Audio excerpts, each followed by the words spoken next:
Teacher, IELTS or PTE for the writing section. What exam should I do? Which one is easier in the writing section? Let's talk about that on this video. Let's answer that question. So stay till the end so that we find out which test is best for you based on the writing section. Let's begin. So the first thing we'll do is to talk a bit about the two exams. We're going to compare PTE and IELTS when it comes to the writing section. What do we have to do? What are the tasks? Yeah? What is expected of us? The biggest difference, as you probably already know, is that IELTS is marked by a human. So it's marked by an examiner. And this could be bad news for us or good news for us. We will find that out very quickly. And then on PTE, this is marked by an AI, basically a computer, right? So we are going to produce something, submit it, and then a computer will check it, versus IELTS where an examiner is going to actually check it. There are some differences when it comes to the writing section for these two exams, and let's begin with IELTS. It is very important to know that with IELTS we have two tasks. That's it, very simple, very straightforward. So you have your task 1, which can be, so for the general training, it could be for general or for academic. Your task 1 in general is going to be a letter, right? So you can have a letter, and the letter could be formal or informal. And then you have the academic IELTS, where you will probably have a graph description, or maybe you will have to compare two images, right? So for this one, for academic, let's say graph description. So you can have a graph description. You could also have an image, like a photo, like a before and after, or maybe, let me just organize this, or you may also have a process, yeah, a process or a cycle, and you have to explain that. This will be the first task that we have to do in any IELTS test. And then, of course, we have our task 1, and let me put here task 2. This one, as you, horrible number 2. Let me fix that. And look, in task 2, what we will have to do is to write an essay. So this one, nothing new. I'm sure you've heard about the essay, but now let's compare this with PTE Academic. Because in PTE Academic, we have in the writing section also two questions. We have summarize.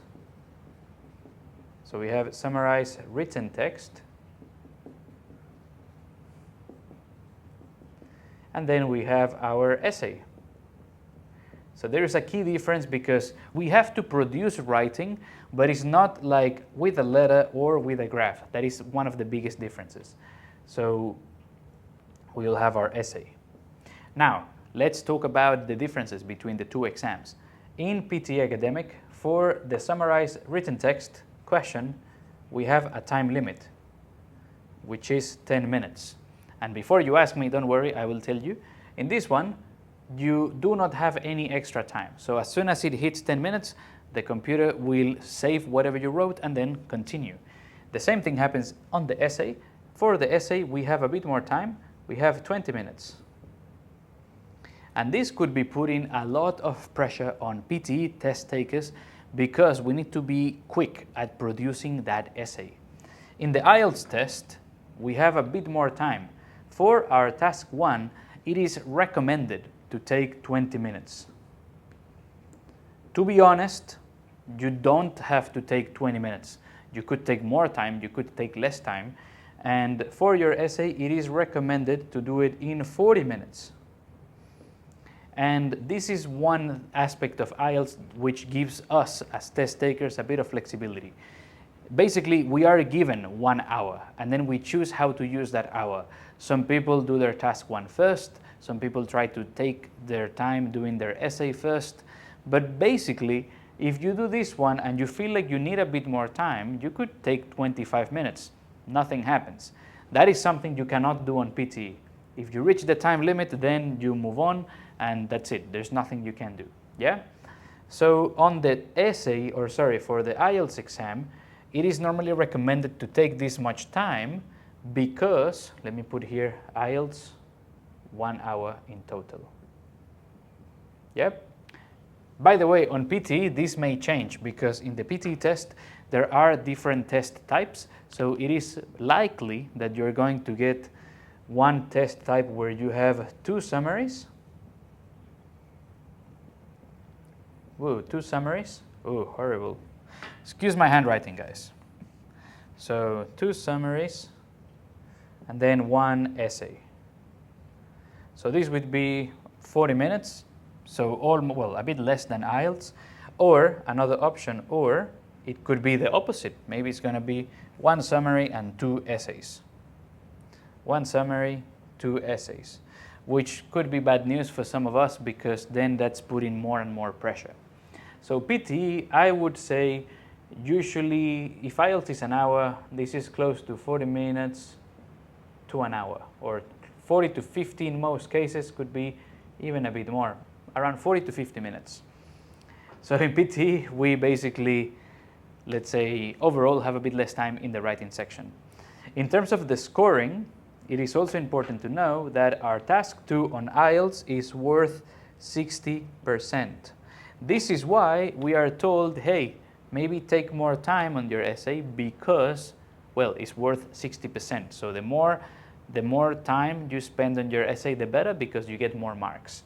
And then the remaining 40% is going to be on your task 1. So the 40% meaning, okay, you can spend a bit less time, but it is important to tell you guys, or to remind you, that just because this is worth 60%, you shouldn't just forget about your task 1, but it could also be good news for some of us, because maybe if you feel very comfortable producing your task 1, then you can finish your task 1 quickly, and then that time, for example, if you take 15 minutes, then you have 45 minutes for your essay, which is good news for you, because now you have more time, and then that increases your chances of getting a higher score. On PTE, however, we don't have this same scenario. Actually, these 2 questions are worth exactly the same, 25% each, 25%, 25%. And you might be watching this and you might be thinking, okay, Emilio, if these 2 are worth 25% each, that means that the writing part of PTE is 50%. Where is the other 50%? And that's a really good question. The other 50%, I will tell you in this video, don't worry, I'm not sending you to another video. The other 2 questions come from the listening section. So in the listening section in PTE, we have 2 questions that are going to give us extra points, or basically that give us points in the writing section. These 2 questions are summarize spoken text, which is basically like an audio, we take some notes and we write a summary, and write from dictation. And we have both good news and bad news for PTE test takers at this stage. Yes, it is good news because this bit has less pressure than IELTS. The only pressure that we have is the timing, because we normally have less time, or we have to rush more, because in IELTS, look, you have double the time, 40 minutes versus 20 minutes. So you have to be quick. You need to be good at typing quickly and producing ideas quickly for your for your PTE test, which is something that could be bad news. Yeah. The other bad news is that it is mixing listening and writing. For some people, it's probably very good news, because you maybe watch this video and you're thinking, Emilio, I have really good listening skills, or I feel very comfortable in listening, and that's good. But we have a few problems. In this question, in summarized spoken text, we are also indirectly, we are not assessed on this, but it is important to have good note-taking skill. And this is something that for some PTE test takers, not having note-taking skills or having weak note-taking skills can make the question more difficult. Or to say it in another way, you could be losing marks on your PTE test because you don't have good note-taking skills. Sometimes it is good to rely on your memory, but not always, especially not in a task like this. And then we have another problem. which comes from write from dictation. Actually, we have two problems. Number one is retention. When I say retention, what I mean is the ability to listen to something and to like focus and remember what that person said. Something similar to what happens in repeat sentence. Here, the challenge that you have is that you need to hear something, you have to remember that, and then you have to type it well. And the biggest challenge is the fact that this question, I'll put that here, is that this is the last question of the test. So normally by the time that you are in your write from dictation, you are tired. Your brain is like, I'm done, I want to finish this. In your test center, maybe you have some people around you, maybe people are noisy. On top of that, maybe you are stressed for the normal stress of the test. And you can add to that the fact that you have different questions, etc. By this point, your brain is like not working at 100% efficiency, maybe. So for us, it's really, really important to be super focused in this question, because these two are questions where people tend to make mistakes. And if you make mistakes there, plus mistakes here, that could mean a low overall writing score, which is something that maybe doesn't happen too much on IELTS, because normally people prepare really well for these two. And that is also, if you think about it, not unfair, but that's something that is a big difference. You could feel really good on your essay, you could feel very comfortable with the summary, but if you don't do well in this part, then this will drop your score, because these two questions are 25 each. So you have in the listening section, in two questions of the listening section give you 50%, and in the writing section, two questions give you the other 50%. But hold up, let me tell you which one I think it's easier. And the answer is not as simple as you think it is. Maybe you're watching this thinking, Emilio, come on, just tell me that PTE is easier. And actually, that is true. I do think that PTE is easier if you want to get a high score. So let's say bye-bye to this for now. And by the way, if you're enjoying the video so far, don't forget to like it, like it somewhere down there. Give it a like, give it a thumbs up. And if you're watching this and you have any questions about IELTS, PTE, language learning, English study, life in Australia, leave them in the comment section down below, because this video came from a question from you, from someone watching. So I would really appreciate if you share any questions, any comments, on the video. And of course, if you have a friend who doesn't know what test they should take, you can tell them about this video and also tell them about me, because I do test preparation. Sometimes I do monthly courses, sometimes I do one-on-one training as well. So feel free to get in touch. The link for all my preparation is in the description down below. I'm also a certified NATI translator. So if you're watching this and you speak Spanish and you want a Spanish to English translation or English into Spanish translation, I can help you with that as well. But let's come back to the question. Which one is easier? So in this one, PTE is the winner. So easier if you need, or if you want, let's say if you want to get plus 20 points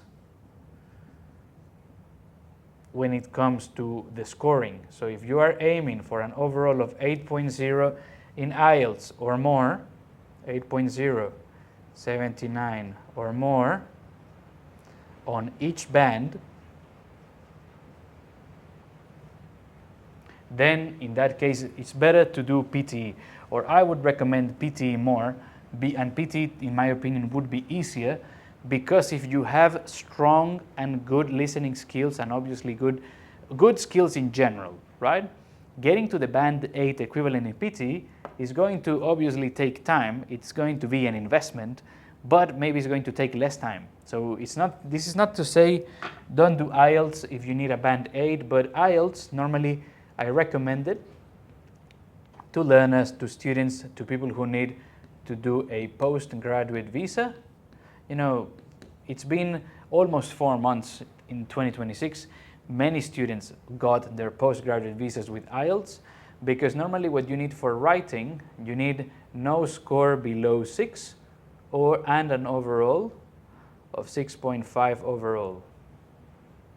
Even a 7, I've had also many students getting their 7s. So getting the 7, getting the 8 in IELTS, it's possible, but as I said before, it's just that it demands a bit more control in English. So sometimes people say, oh, I'm going to then maybe try PTE, polish in other areas, and then maybe I get my score faster, which is one of the reasons why I would say, look, if that is you, if you have the time, maybe do PTE.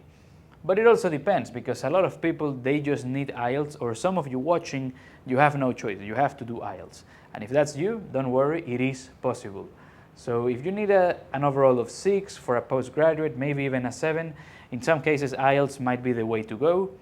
But if we are talking about getting the highest score possible, PTE will be easier. But be careful. I have to tell you one final warning before we finish. But be careful, because now PTE, it's getting better and better at detecting when people use templates. And if you are using a template, it is possible that your test could be checked by an examiner, and then obviously that will drop your score. And I know there are people out there on the internet selling templates or recommending using templates. I, as a teacher and as a migrant and as a test taker, I would not recommend doing that. It's better to invest a bit of time to improve your skills, to go and do well in the test, so you don't have any extra pressure. And look, with all that said, sometimes people still ask me, Emilio, I don't know what exam should I do. Maybe you're watching this and you're thinking, okay, I like this comparison, but what about the 2 exams, teacher? Is it better to do IELTS or is it better to do PTE? And for that, don't worry, I have you covered. I have this video right here. Thank you so much for watching this one. Don't forget to like, share, to subscribe to the channel if you liked this video. And I'll see you in this other one, where we do a full test breakdown between IELTS and PTE Academic in 2026. Take care, and I'll see you on the next video. Bye-bye.